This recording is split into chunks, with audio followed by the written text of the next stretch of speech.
ఎప్పుడైనా ఎక్కడైనా మీ చేతిలోనే వార్తా ప్రపంచం. మీ మొబైల్లో, మీ కంప్యూటర్లో, మీ టీవీలో సాక్షి టీవీ డిజిటల్ ప్రసారాల కోసం లాగిన్ అవ్వండి.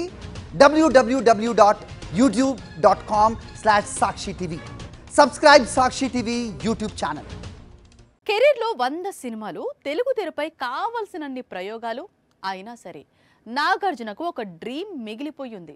అందుకోసం వెయిట్ చేస్తున్నాడు.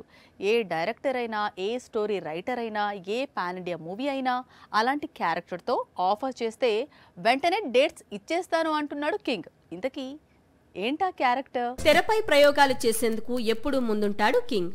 లేకపోతే కోలీవుడ్ వెళ్లి అక్కడ రజనీకాంత్ కోసం విలన్ గా మారాడు కదా. ప్రస్తుతం 100వ సినిమాను అనౌన్స్ చేసేందుకు కింగ్ రెడీ అవుతున్నాడు. ఆ తర్వాత ఫ్యూచర్ ప్లాన్స్ పై కూడా క్లారిటీ ఇచ్చేశాడు నాగ్. కెరియర్ లోనే ఎన్నో పాత్రలు చేశాడు నాగార్జున.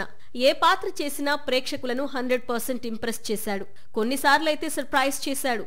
అలాంటి హీరో ఇప్పుడు వారియర్ రోల్ చేయాలనుకుంటున్నాడు. హాలీవుడ్ లో వచ్చిన ట్రాయ్, 300 లాంటి మూవీస్ ఇండియన్ వర్షన్ తో తెరకెక్కితే తాను నటించేందుకు సిద్ధం అంటున్నాడు.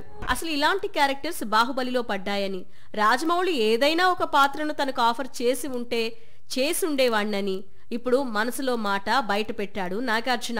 మరి ఈ తరహా పాత్రను ఏ దర్శకుడు ఎప్పుడు కింగ్ కు ఆఫర్ చేస్తాడు అనేది ఇప్పుడు చూడాల్సి ఉంది. బాహుబలి 3 పెండింగ్ లో ఉంది. రాజమౌళి వెళ్లి నాగార్జునకు ఏదైనా రోల్ ఆఫర్ చేస్తాడో చూడాల్సి ఉంది. ప్రస్తుతం తెలుగు సినిమా మారిపోతోందని, ఈ సమయంలో తన స్థానం ఎలా ఉండాలి, ఎలాంటి పాత్రలు చెయ్యాలి అనేది జాగ్రత్తగా అడుగులు వేస్తున్నట్లు తెలిపాడు కింగ్. ఏదైనా ఇండస్ట్రీ, బాలీవుడ్, కోలీవుడ్, మాలీవుడ్ తనకు మంచి పాత్రలు ఆఫర్ చేస్తే చేసేందుకు సిద్ధంగా ఉన్నట్లు తెలిపాడు నాగ్. అయితే విలనీ మాత్రం ఒక్క కూలీకి మాత్రమే పరిమితం అన్నాడు.